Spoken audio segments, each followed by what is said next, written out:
Magandang gabi mga kapatid. So muli tayo po ay nandito ngayon sa ating Facebook Live. Kung kayo po ay hindi po makakatunghay sa ating live preaching, pwede po kayong manood ng replay sa YouTube. Doon po sa aking account, Lord Salunga. Type lang niya, Lord Salunga, lalabas na po yan. Si kapatid na Richard Jericio po ang nag-upload sa mga natin dito sa Facebook, nilalagay niya doon sa YouTube, doon sa aking account, Lordy Salunga. Minsan kasi hindi po walang panahon yung mga kapatid para makapanood ng live. Ang maganda lang po kasi sa live, meron pong interaction, meron magtanong at pwede sagutin kaagad. Kapag ka ito'y taped, hindi mo masasagot live. So yun po ang kagandahan ng live. Maganda rin po yung tape dahil maayos na po yung presentation. Minsan sa live, maraming nangyahan din na saan po. Kaya minsan maganda yung tape. Maganda rin yung live. So sa ating po mga kaigsuonan, maayong gabi sa inyong tanan, mga kaigsuonan, sa ating po mga kakabsat, JT Locks Region, Northern Luzon, kasabong Kalpulwa at sa ibang mga bansa na ibang gabi katakay amin, kakabsat. Yan po sa mga taga-Pangasinan, Santos, Shalabi, at dyan po sa may Bicol Region, Diyos Barangay Nabanggi, Sentugabos, at dyan sa may Carabao Island, mayad na gabi. At dito po sa amin, may pabing kikungan. Kung kayo po'y Malay o Indonesian, salamat malum. Yan po, nakita ko lang po sa Google yun. Po. Madali na po ngayon, basta kayo mahilig mag-search, madali niya makikita yan. Ang ating pong pag-aaralan po, ito isang review. Recently, may isang kapatid, isang preacher from Luzon, nadto sa Mindanao, pumunta sa Mindanao, at pinano po nila ito, Facebook Live, yung preaching na yun. Ito, ang issue po ay tungkol sa Baptizer.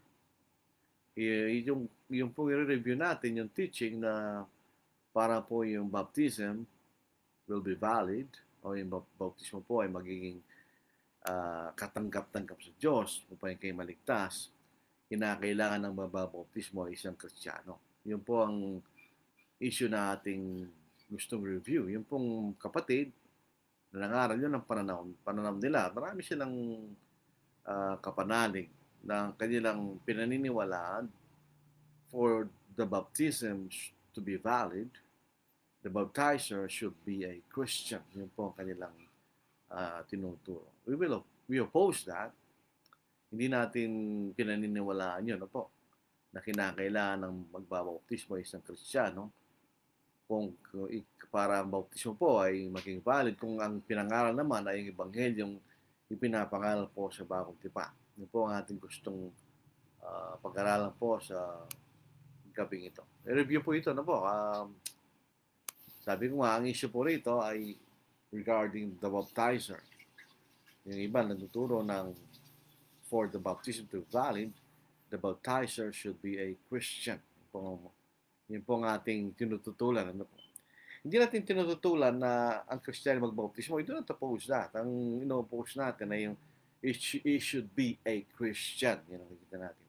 Kaya nga po, sabi ko kanina, there is a recent video of a preaching by a proponent of this teaching in Mindanao. And he presented some arguments defending it. So, nag-presenta po siya ng pagmamatwid para patunayan ang kanyang pinaniniwala. So, ang ating pong layunin po rito, we will kasagutin natin yung mga argument na ipinahayag ng mga aral na ito na galing sa Luzon. We intend to answer the arguments presented by this preacher who hails from Luzon. Yung makikita natin.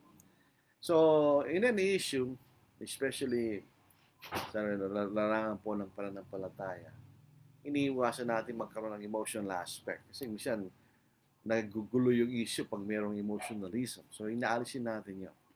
Hindi po tayo gagawa ng personal attacks. Although, dun sa video, the preacher was making personal attacks. Hindi natin gagawin yun. We'll concentrate on the teaching. So, we will clearly understand this issue para lubos na natin maunawaan ang usapin na ito. Ang ginawa ko po, pinanood ko yung video, and I have taken notes from the video para hindi naman po tayo sabihin nila na gumagawa tayo ng gawa-gawa natin mga pagmamatilaban sa kanila. Hindi. We will not be making straw arguments or arguments that they did not make. Ang ating sasagutin ay yung mga arguments that they made.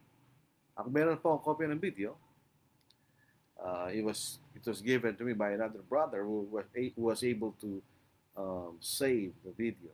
Pero it was presented live via Facebook, but the video has since been deleted. Dinelete na nila, hindi mo na makikita po ano po. Kahit ano pang yung original na Facebook account na ito po ay pinasent ng live, hindi mo na makikita doon. It was deleted. For what reason? We do not know. Hindi na tayo interesado na po. So, ang ating pakiusap, that we should study this issue in a most objective manner with the intent to know what the Bible really teaches. And gusto nating malaman kung ano talaga tinuturo ng Biblia tungkol sa bagay nito. Yun naman ang interest po natin na to be honest. Kinakailangan nating we should be able to prove na ang ating tinuturo ay ito ay galing sa banal na kasulatan. Ito po sa Acts chapter 17 verse 11. Ito po yung mga Jews from Berea na kung saan po siya Apostle Paul ay nagturo. Hindi sila mga Christian, they were Jews.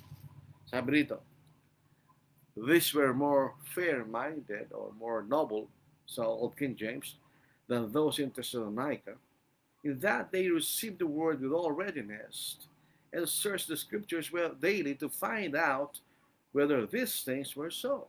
Dapat ganun po ang ating magiging attitude towards any issue, any spiritual, biblical issue na po. To search the scriptures to determine whether these things were so. Yung ba tinuturo ng banal na kasulatan. Unfortunately po, itong mga kapatid na ito nagtuturo ng ang baptizer should be a Christian for the baptism to be valid are creating needless division. Kasi wala naman po doon sa mga nag-oppose doon sa ganung klaseng turo. Ang ginagawa, kung anong sinasabi na ginagawa namin. I mean, those proponents of this baptizer issue, that the baptizer should be Christian, are creating needless division, for no one among whom they accuse are practicing what they are accusing them of. Sabi nila, ganon kanya. Kayo ay naniniwala pag meron kayo tinuruan, binibigay niya sa mga hindi-Kristiyano para bautis. Hindi namin ginagawa yun. O babae magbabautis, hindi na namin ginagawa yun. They are accusing us of something that we do not practice. So makikita natin, ang problema rito, to force that the baptizer should be a Christian violates many plain scriptures. Yun ang ating pakikita. One plain rule of biblical interpretation is if one's conclusion clearly violates plain scriptures, then the conclusion is wrong. Kasi truth always harmonizes with truth. Kung katotohanan, dito palaging sasakayin sa kapwa katotohanan. Truth never contradicts truth. Yun ang makikita natin. Yun ang prinsipyo ng katotohanan. So if your conclusion violates plain scriptures, then that conclusion is wrong. Pag ang ating konklusyon ay lumalabag sa mga simpleng bahagi ng banal na kasulatan, ang yung pananaw o conclusion ay mali. Hindi po ito tinuturo ng banal na kasulatan. Ang unang-una po makikita natin, kanyang unang sinagot niya eh. Hindi ko alam po kung kompleto yung presentation niya, but I am only reviewing what the video contains. So kung mayroon man siya sinabi sa una, hindi ko na nakita yun. Yung nakita ko lamang at narinig ang aking review. Sinagot po niya yung argument kasi kami, when we oppose that teaching, sinasabi namin, at ito ang malinaw na conclusion doon. If the baptizer should be Christian for the person being baptized to be saved, then we are adding another step towards salvation. Nagiging anim na yan. Hearing, believing, repenting, confessing, being baptized, and the baptizer should be a Christian. So yun po ay nagkakaroon ng pang-anim na step ng kaligtasan. Dapat ang Biblia, nagtatapos siya doon sa bautismo. Dahil doon po pinapatawad ng Diyos ang ating mga pagkakasala at pagkatasa ng baptized. However, yung mga kapatid na nagtuturo, the baptizer should be a Christian. So nagkakaroon ng pang-anim step. The baptizer should be a Christian so that the baptism is valid o para mapatawad ang ating mga pagkakasala. Ang kanya mismong pananalita sa wikang Tagalog, yung preacher, nasa unahan na yan, eh siya rin naman ang magbabaptize. So walang karagdagan. So hindi totoo na mayroong pang-anim na baptizer, mas kakiba doon sa kaligtasan, yung sinasabi niya. Pero pansinin po natin, yung preacher nasa unahan na yan. Siya rin ang magbabaptize, so walang karagdagan. Sa bagong tipan, hindi lahat ng nangaral ng Ebanghelyo ang nagbabautismo doon sa mga taong inaralan nila. Yun po hindi nakita ng mga aral na ito. In the New Testament, and all who preach the gospel baptized the ones they converted through the gospel. In fact, Apostle Paul was a case in point. Ang isang halimbawa si Apostle Paul. Apostle Paul did not baptize all those whom he preached to and obeyed the gospel. Hindi lahat ng inaral niya sa Apostle Paul at sumunod sa Ebanghelyo, ay binautismo niya. Kung po makikita natin. So dito po sa, ingay po ng aso, 1 Corinthians chapter 1, verses 11 to verse 17, nababasahin po natin na po. Sapagkat iniulat sa akin na mga kasamahan ni Chloe ang tungkol sa inyo, na sa inyo'y may mga pagtatalo-talo, mga kapatid ko. Ang ibig kong sabihin na about sa inyo, nagsasabi ako kay Pablo, o ako'y kay alarapawan dito sa isang idarisa na po. Akala ko ako. Ang ibig kong sabihin na yung about sa inyo, siyang nagsasabi ako kay Pablo, ako'y kay Apollos, at ako'y kay Cephas, at ako naman kay Kristo. Si Kristo ba'y hinahati? Si Pablo ba'y pinako sa krus dahil sa inyo? O kayo ba'y binautismuhan sa pangalan ni Pablo? Ako'y nagpapasalamat sa Diyos na hindi ko binautismuhan ang sino man sa inyo maliban kay Crispo at kay Gayo. Baka masabi ng sino man na kayo binautismuhan sa pangalan ko. Binautismo ko rin naman ang sangbahayan ang mga sangbahayan, ang sangbahayan ni Stefanas, maliban sa kanila, hindi ko alam kung ako may binautismo pang iba. Sapagkat hindi ako sinugo ni Kristo upang magbautismo, kundi upang ipangaral ng magandang balita. Hindi siya pa makita ng mahusay na pananalita upang si Kristo ay huwag mawalan ng kapangyarihan. So si Pablo, nung siya pumunta sa Corinth, siya po'y nangaral doon. Nangaral po siya doon at marami ang nabautismohan to. Babalik po tayo sa Acts chapter 18. Ano po? Babasahin ko sa aking malaking Biblia. Ito, malaking Biblia po ito. Malaki. Dito sa Acts chapter 18. Ano po? Babasahin ko po sa aking malaking Bible. Sabi dito. Verse 18. Ito. Dito po sa verse 8. Then Crispus, the ruler of the synagogue, believed on the Lord with all his household, and many of the Corinthians hearing believed and were baptized. So si Pablo nangaral dito mga kapatid. Dahil dito po sa verse 1, after these things, Paul departed from Athens and went to Corinth. And he found a certain Jew named Aquila, born in Pontus, who had recently come from Italy with his wife Priscilla, because Claudius had commanded all the Jews to depart from Rome, and he came to them. So because he was of the same trade, he stayed with them and worked, for by occupation they were tent makers. And he reasoned in the synagogue every Sabbath, and persuaded both Jews and Greeks. So si Pablo nangaral dito, ano po? Sa Corinth. Pero hindi lahat ng inaral ni Pablo at sumunod sa Ebanghelyo, pinautismo ni Pablo. Ilan lang ang binautismo ni Apostle Paul. So, hindi totoo yung argumento na yung preacher, nasa unahan lang yan. At siya rin na mababaptize. Hindi totoo yun. Not all who preached, baptized. Ang katunayan, in-emphasize ni Apostle Paul, sabi rito, sapagkat, sa verse 17, sapagkat hindi ako sinugo ni Kristo pa magbautismo, kundi yung pangalang magandang balita. Ang role ng preacher is to preach the gospel, not necessarily to baptize. Ako po, marami akong inaralan at na-converte na hindi naman ako nag-baptize. Iba ang nag-baptize. Si Brother O, nung kasama pa namin si Brother Jesse, si Brother Jerry. Paminsan-minsan ako yung nag-baptize. Kaya ako ginagawa is to emphasize na hindi kailangan ng preacher mag-baptize. Ayan po ang makikita natin. So, his conclusion that the one who preaches is the one who will baptize is not taught by the scriptures. Hindi ito ang turang niya. Paul did not always baptize.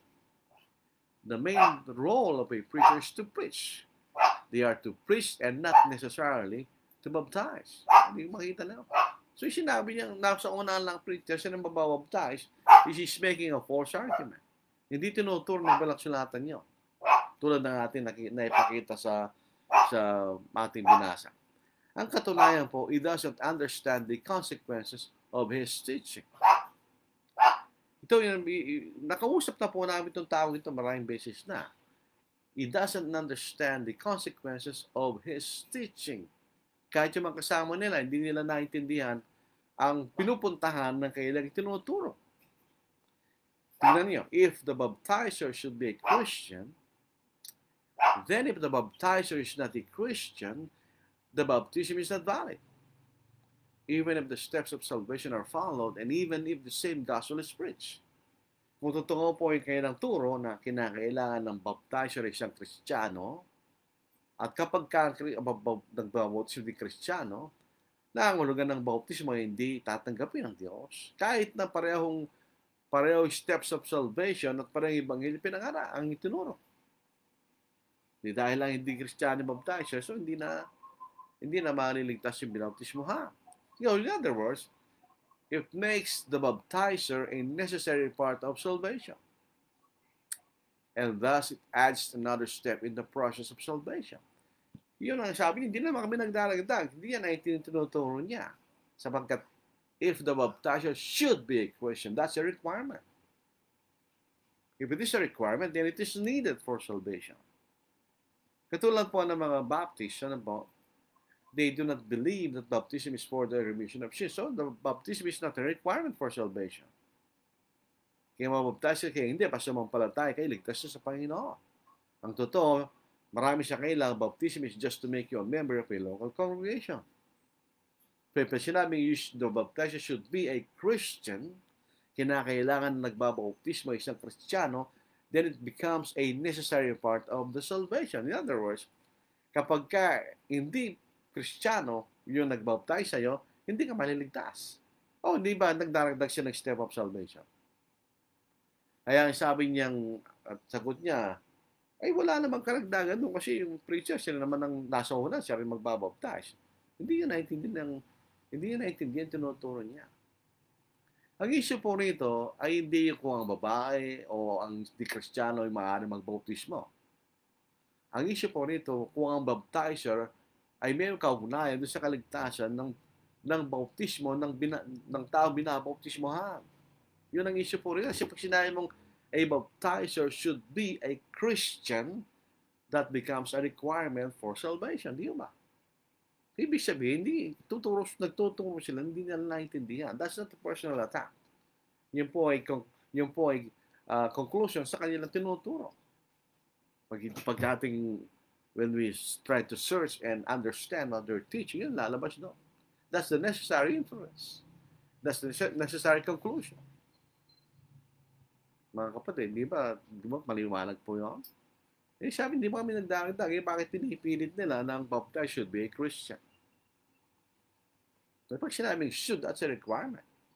Ang salitang should ay katulad po ng salitang must. Ibig sabihin, it should be.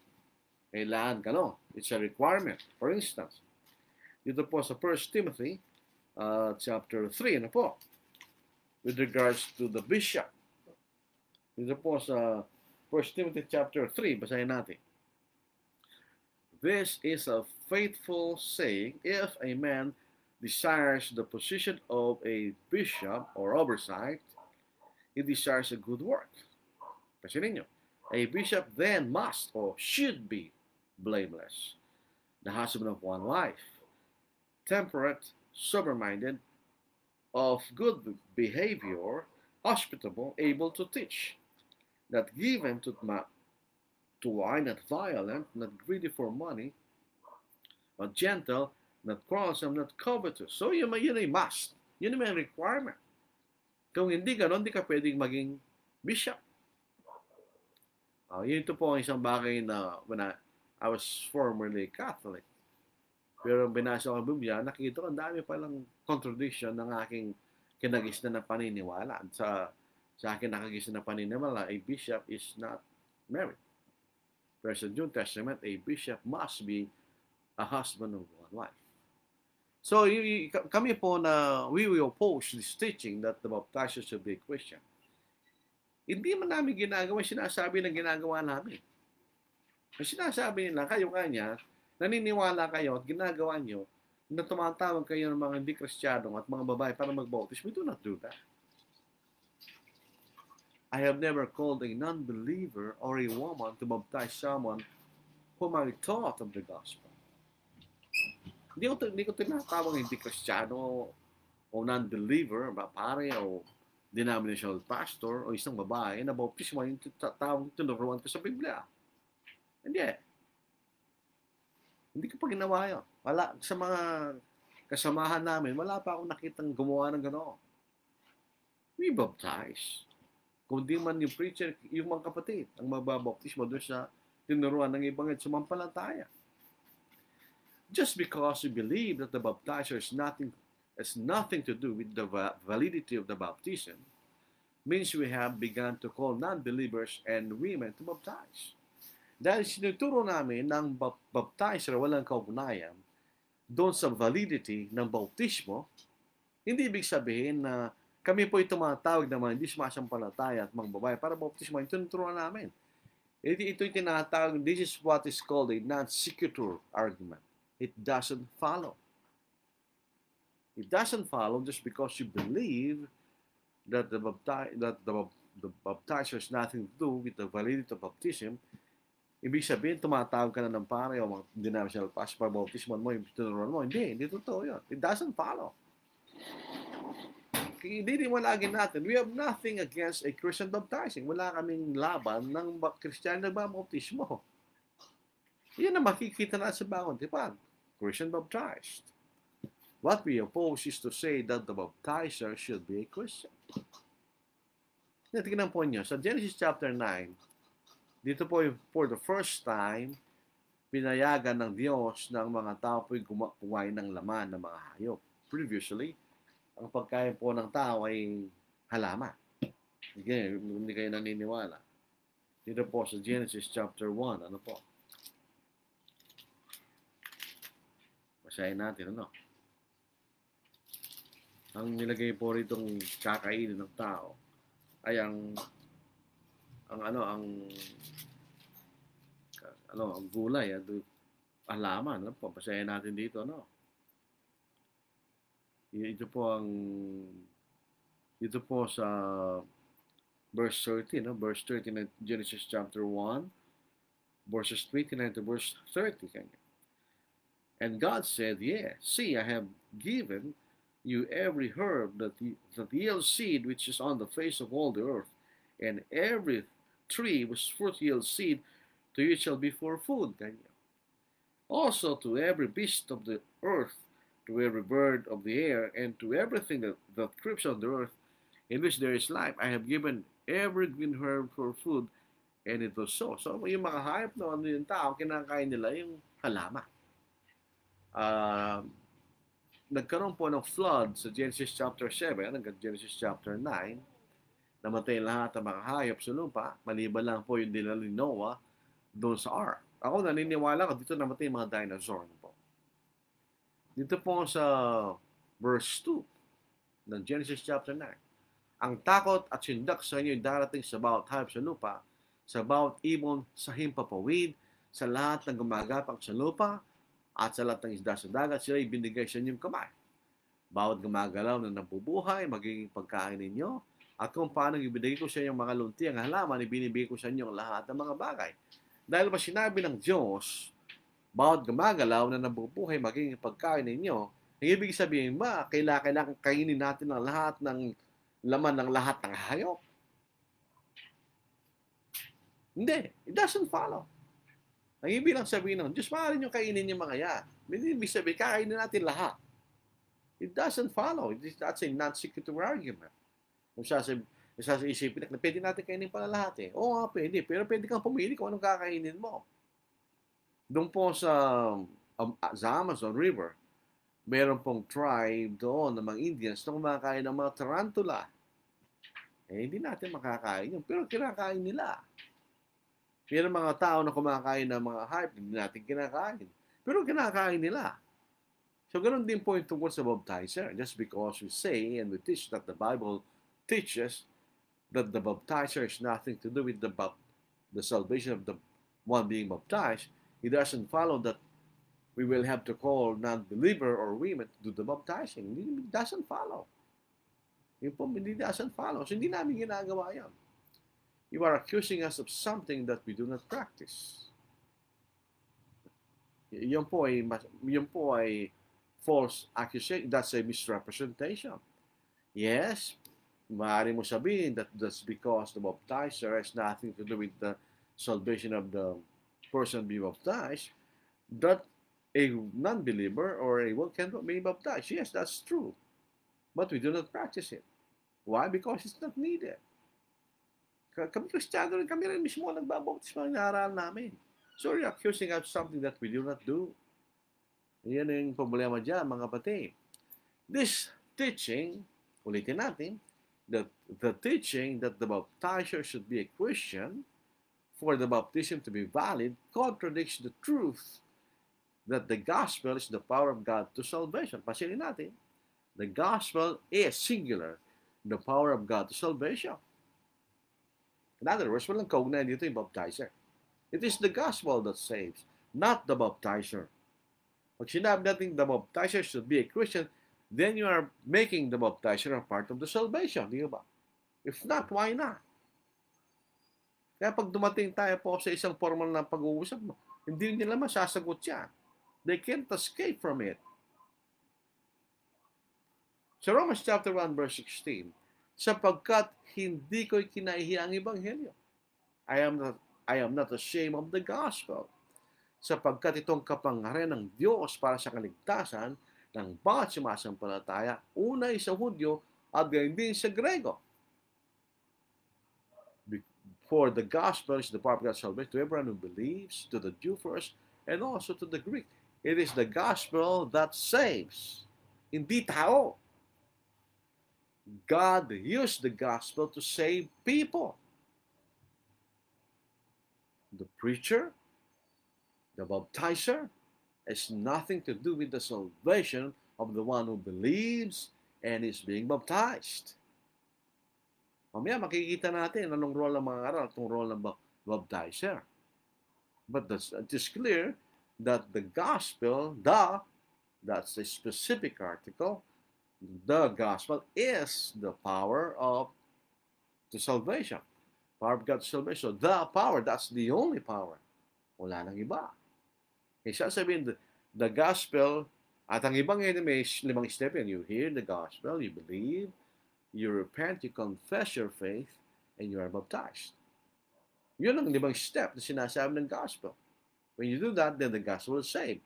Isasabihin ng iba, the baptized should be a Christian. You are making that a requirement for salvation. That clearly contradicts the gospel. Di ba? Dito rin po sa Lucas chapter 8 verse 11, sabi niya, the word or the gospel is the seed of the kingdom. Dito po sa isang kapatid na, teka lang, excuse me.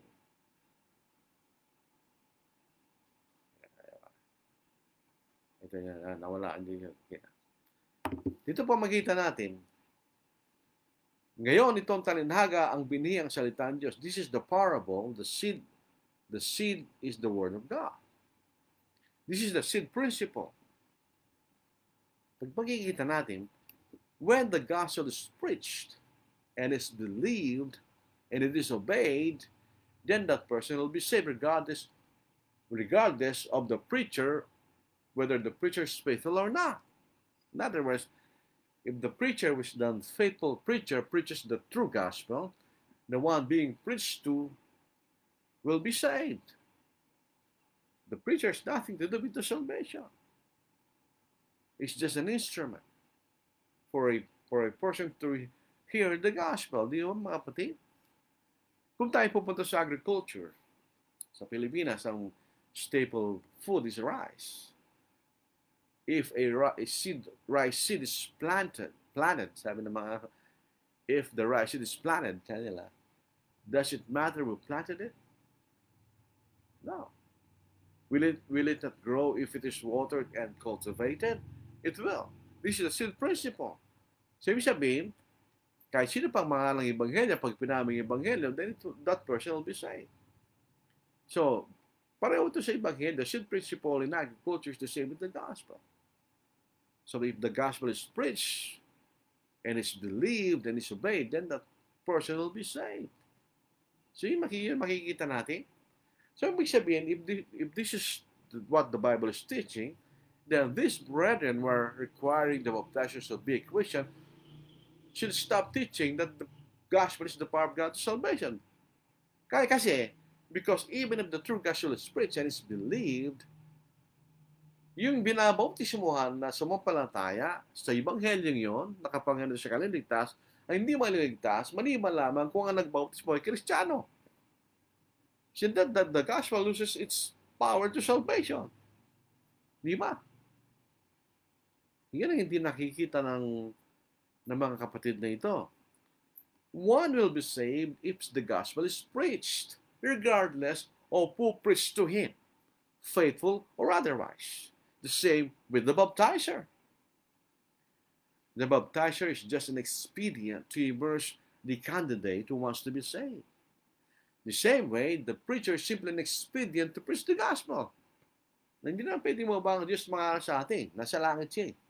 So ginawa niya yung mga mangaral para may pangalan kanyang ebanghelyo. Masyayang po lang sa Philippians chapter 1, verses 14 to 18. Ito po si Pablo nakakulong sa Rome. Sa verse 14 at verse 18, nakakulong siya, so he's not able to preach anymore. Nakatanikala siya eh. At ang karamihan sa mga kapatid sa Panginoon na nagkaroon ng tiwala dahil sa aking mga tanikala ay lalong nagkaroon ng katapanging pahayag na walang takot ang salita ng Diyos. Tunay na ipinapangalang iba si Kristo dahil sa pagkaingit at sa pakikipagpaligsahan. Ngunit ang iba naman ay dahil sa mabuting kalooban. Hanguli gumagawa dahil sa pag-ibig, palibasin, nalalaman na ako'y tinalaga sa pagtatanggol sa Ebanghelyo. In other words, dahil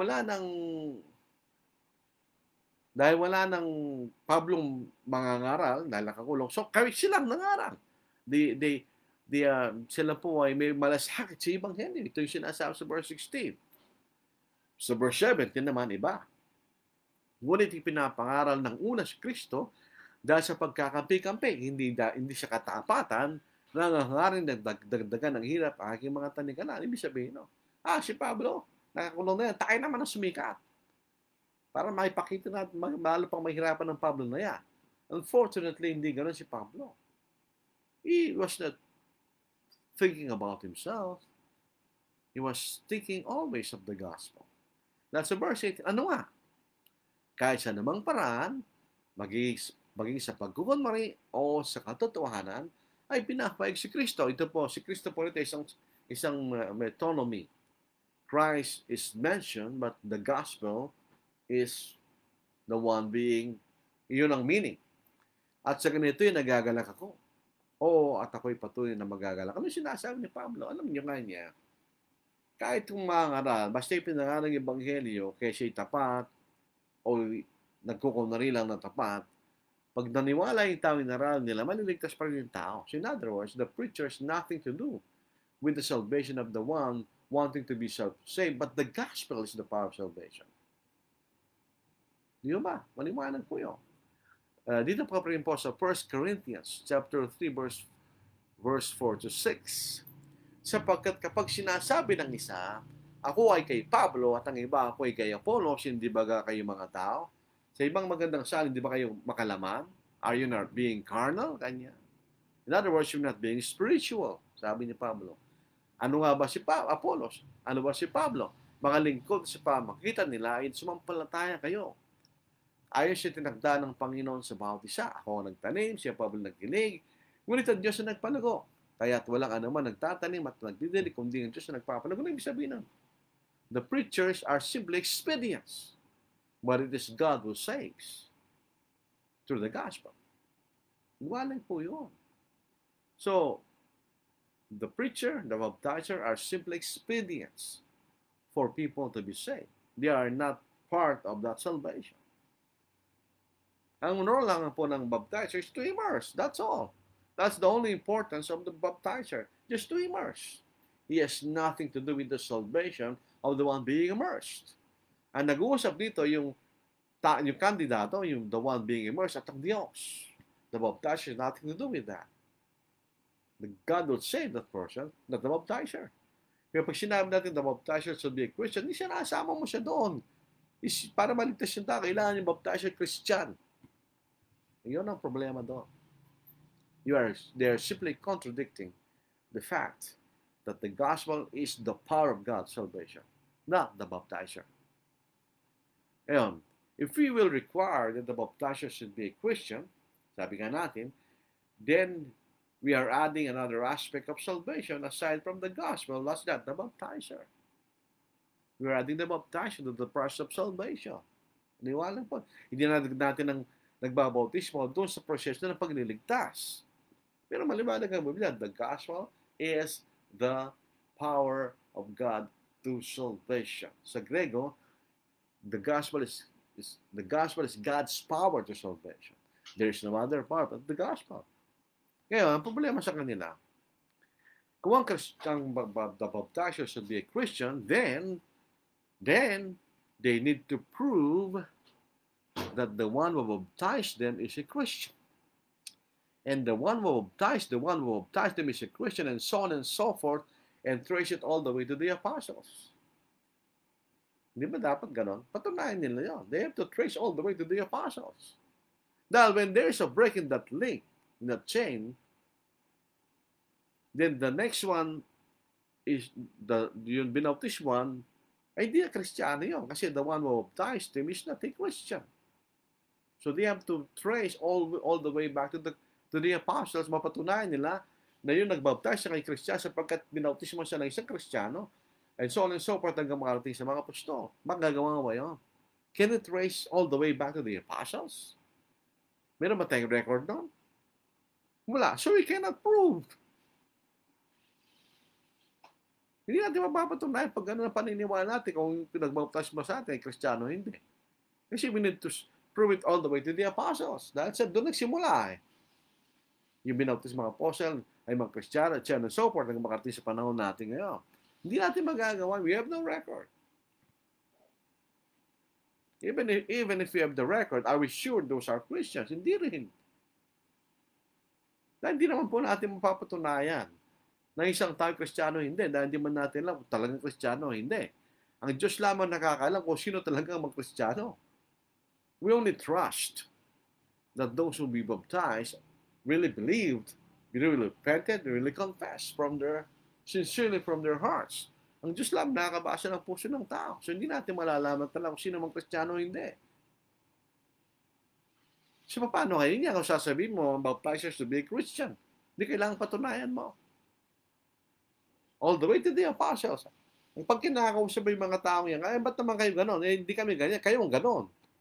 Kasi ito na sinasabi nyo, the baptizers should be a Christian. So kailangan patunayan all the step, all the way to the apostles. Pag may nagkaroon ng nasira dyan, yung susunod doon, hindi na Kristiyano yun. Dahil nagbaptize pang hindi Kristiyano. Marami na kami nakausap. Yung iba namatay na. Hindi nila, ayaw nila, pag sinasabi namin, ay, ba't naman kayo ganyan? Eh, hindi kami, kayo ganon. Hindi kami. Sinasabi lang namin ang consequence ng turo nyo. Kailangan nyo tanggapin nyo kasi tinuturo nyo yun eh. Hindi mo nyo mapatunayan. Yun ang problema do. Plus, tingnan nyo. Nang nabaptize po ba tayo, alam natin ang lahat ng issues that divided the brethren? Did we know about institutionalism? Did you know about one cup, brethren? Etc., etc. Paano kung ikay binautismo ng isang one cup preacher? But then he taught the same gospel that the apostles and the New Testament teach. Was the baptism valid? Kung ikay binautismo ng isang one cup preacher. Tinuro niya yung Ebanghelyo. Wala siyang sinabi tungkol sa one cup. Tinuro niya yung Ebanghelyo. Katulad ng pangangaral ng mga apostol, katulad tinuturo ng banal na sulatan. Tama ba yung baptismo? Hindi. Next. O kung institutional preacher, yung nag-aaral sa iyo, yung nagdaniwala na pwedeng suporta ang iglesia mula sa treasury to support human institution, may mga kapatid na gano'n, Bible colleges, orphanages, which the Bible doesn't teach. Kung gano'n ang na preacher na nagbaptize, pero hindi tinuro yung institutionalism na yon, yung tinuro lang yung Ebanghelyo na ipinangalan ni Kristo. Tama ba yung bautismo? Alam niyo, pag ang answer doon ay no, hindi tama kasi mali, hindi naman tapat yung nagbaptize. One cup eh. Then we need to know all the issues that divided the brethren before we are baptized. Kailangan mong tanungin, one cup ka ba? Ikaw ba'y tapat na Kristiyano? Hindi. Meron pong, ito po, ayaw din nila ito eh. Kasi pagka ang tao, hindi niya masagot ng isang bagay, ayaw niya banggitin. Kasi it exposes the error of their teaching. Meron po tinatawag the Restoration Movement in the United States in the 18th century. The movement was about denominational people who began to study scriptures and then were able to realize that their denominational teachings are wrong. They went back to the Bible. Tinuro lang ngayon ang pangalan Iglesia Church of Christ. Tinuro nila ngayon that baptism is necessary for salvation. That we need to hear, we need to believe, we need to repent, confess, and be baptized so that we'll be saved. We need to be immersed. Not sprinkling or pouring, but immersed. Yun ang sinasabi ng Biblia. The word baptism, or baptizo, came from the root word bapto, means to dip. So to baptize means to immerse. When they realized that, then they began to obey the gospel. Problema, walang Kristiyano, no. They are all denominational people. Baptists, Methodists, Lutherans, Quakers.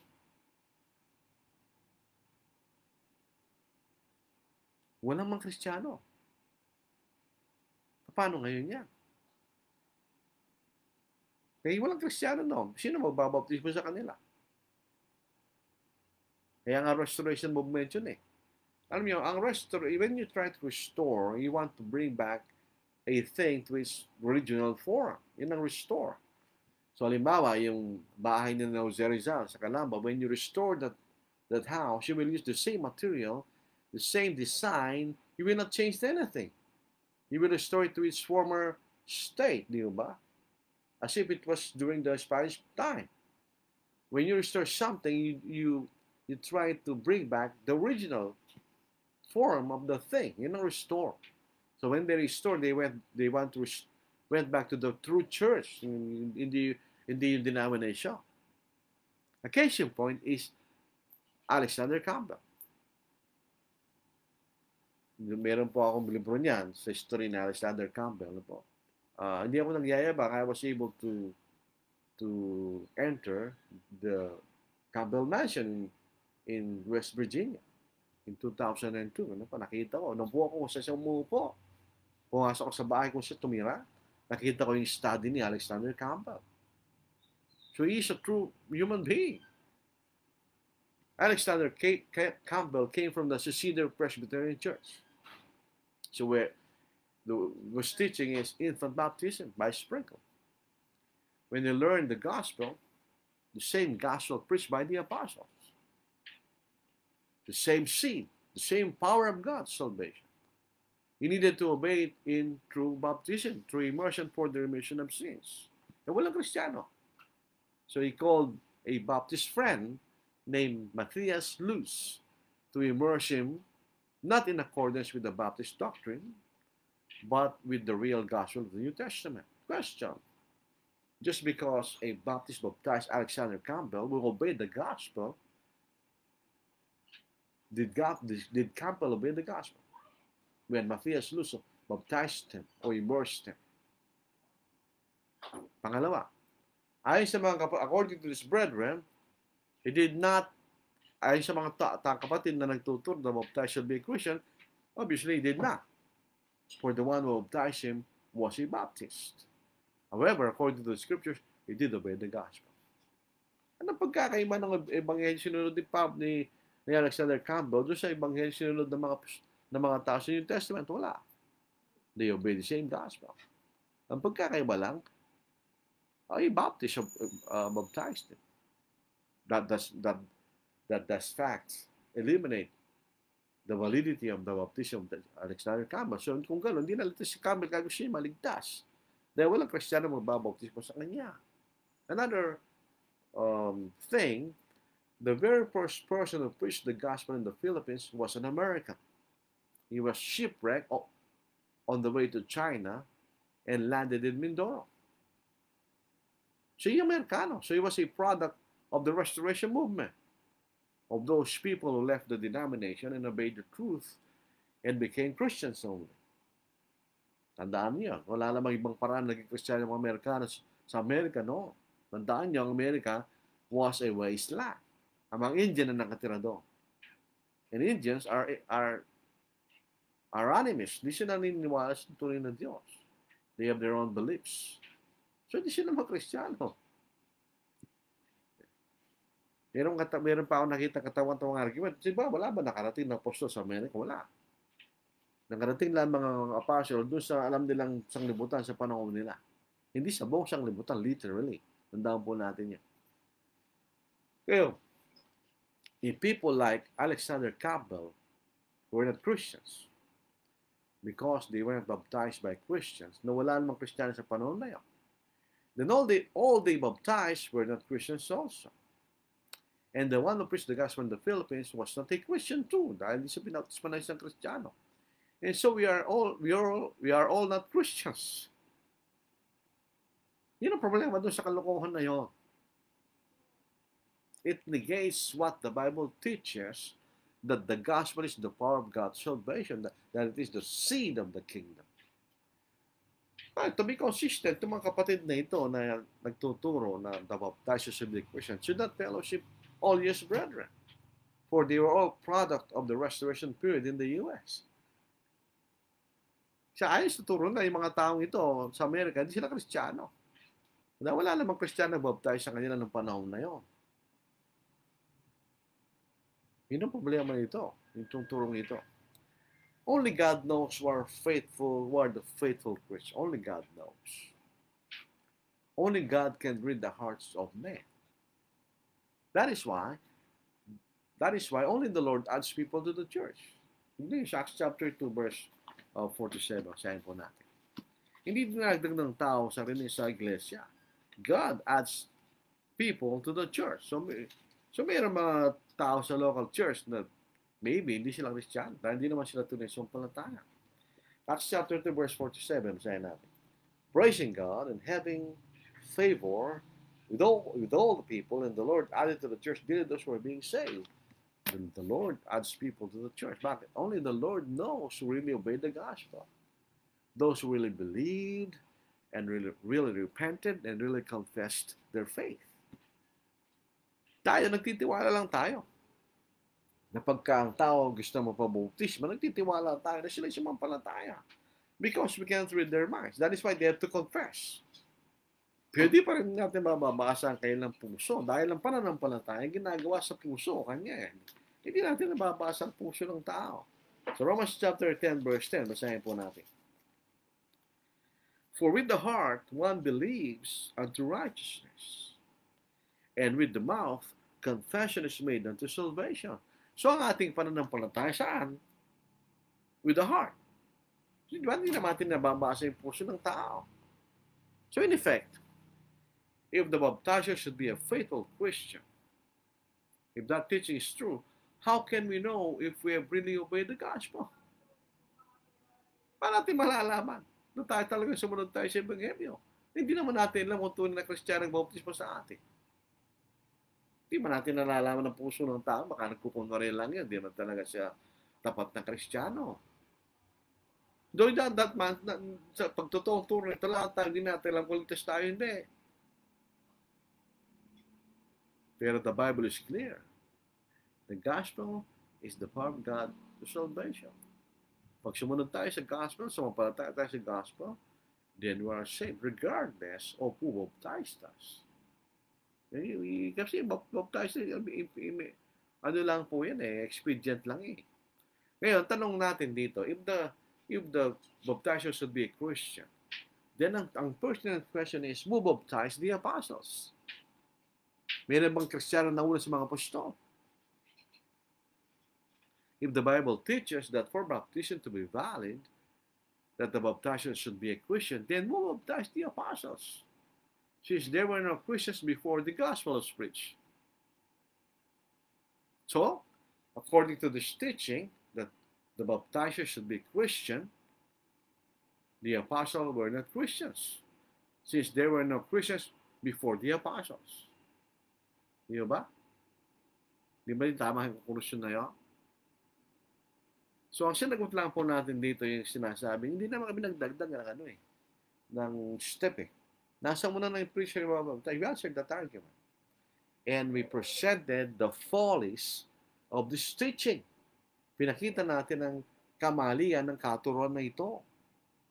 Na kung ang baptizer should be a Christian, yan pinakita natin ang kamalian ng turo nyo. It is a misunderstanding of the application of scriptural authority. Yan ang ating susunod na pag-aaralan. Dahil ginawa rin pong argument yan na nagturo sa doon sa video. Namabas po rin ang law of competence, law of uniformity, law of exclusion. Pero masasabi natin, babalik sa kanya. Doon yung ginamit yung mga arguments which we believe. We believe in law of competence. We believe in law of uniformity. We believe in law of exclusion. Pero makita natin, when he used those arguments, it was against him, not to prove his point. So maraming salamat po sa inyong walang tsagang pakinig. Remember, wala tayong personal attack. Di ba? It's purely teaching. It's purely about the issue. Kung titignan po niyo yung panonood ng video, there were so many personal attacks against us who opposed the teaching. Well, we will not go down to that level. Kailangan tayo, we should go to the higher ground. Sabi nga po ng inaawit natin. So maraming salamat po sa inyong matyagang pakikinig. Sana patuloy pa rin yan. Sa Biyernes, we will deal with the additional arguments that this brother who in the video thought in Mindanao. So maraming salamat po sa inyo. Tingnan po natin ang mga bumati sa gabing ito. Simula tayo kay Jimwell Behicks.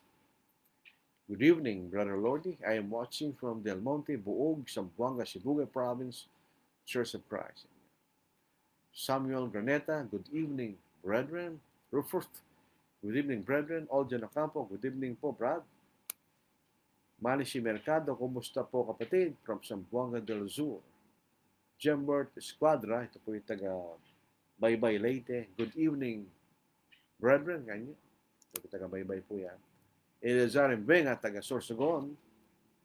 Diyos Marahina Bangki, good evening. Sabi niya, sa salitang wikang Bicol. Leonito Torreliza, na Imbag Arabi, kada kayo amin kakabsat, sa inyong Ilocano, magandang gabi sa inyong lahat mga kapatid. Randy Tiene, yun po ay Castilla, Tiene, to have. Yun po ay second person. A third person, yun ang formal form ng to have.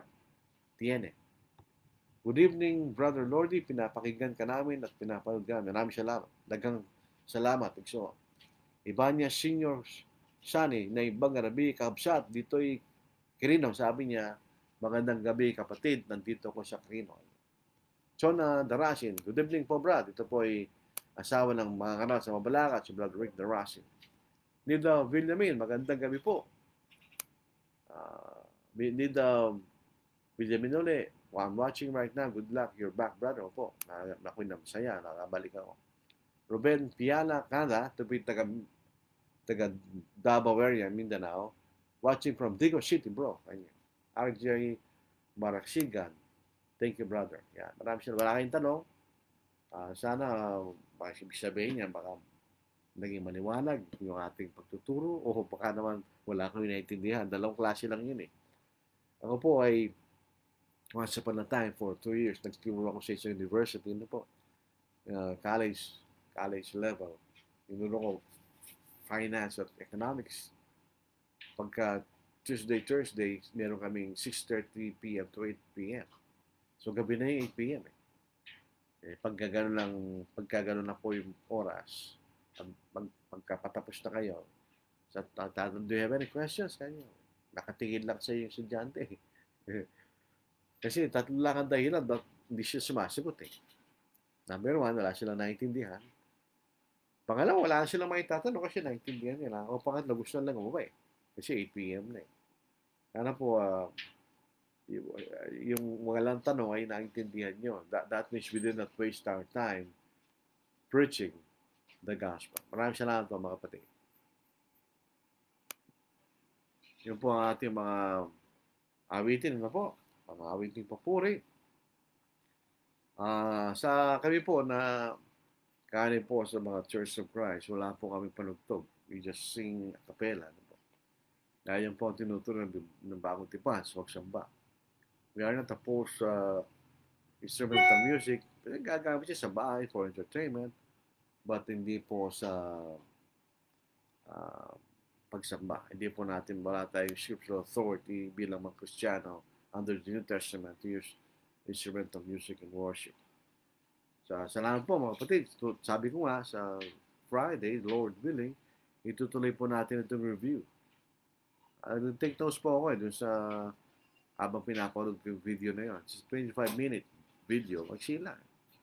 And we will sagutin natin. We'll answer the other arguments. So tayo po ay bago tayo maghiwalay, tayo po ay manalangin. Kabanal, kayo po ay natutuwa at nagagalak na papasalamat sa kaligtasan niyo binigay sa amin sa pamagitan ng aming Panginoon. Nainiwan po ang pananatil sa langit, nagpakababa, naging katulad namin, tao at namatay sa krus. Nainibing at tabuin na magli, pagkataas ng 3 araw, pag kayo magkamang kaligtasan. Kami po ay nagpapasalamat sa dakilang sakripisyo na inyong ginawa pag magkaroon kami ng kaligtasan. At nawa kami rin po ay magkaroon din po will be willing to sacrifice para sa Panginoon that we present our bodies as living sacrifice. Ayon po sa tunay na apostle po. May kami kapatawaran sa iyong pagkakasal ng Diyos. At sana dinadalangin namin na mga kapatid na kuminsan ay nalalabuan sa kailang pagkaunawa. Sana po ay magkaroon silang kaliwanagan upang makikita lang katotohanan. Dinadalangin po namin na mga kaguluhan sa Ukraine. Meron po kami ng kapatid doon sa pananampalataya. Sana po ay sila'y maligtas. At sana po'y mahinto na po kaguluhan doon. Ngunit kami po'y nagtitiwala sa inyong karunungan at kami mag-iintay ayon sa inyong taktang panahon. Ang mga bagay tayo may nangis, takin na pa ng Kristo. Amen. Maraming salamat po. So tayo po ay magkita-kita muli, the Lord willing, so Friday, the same time, 8 p.m. Kayo po'y mag-ingat. Stay safe.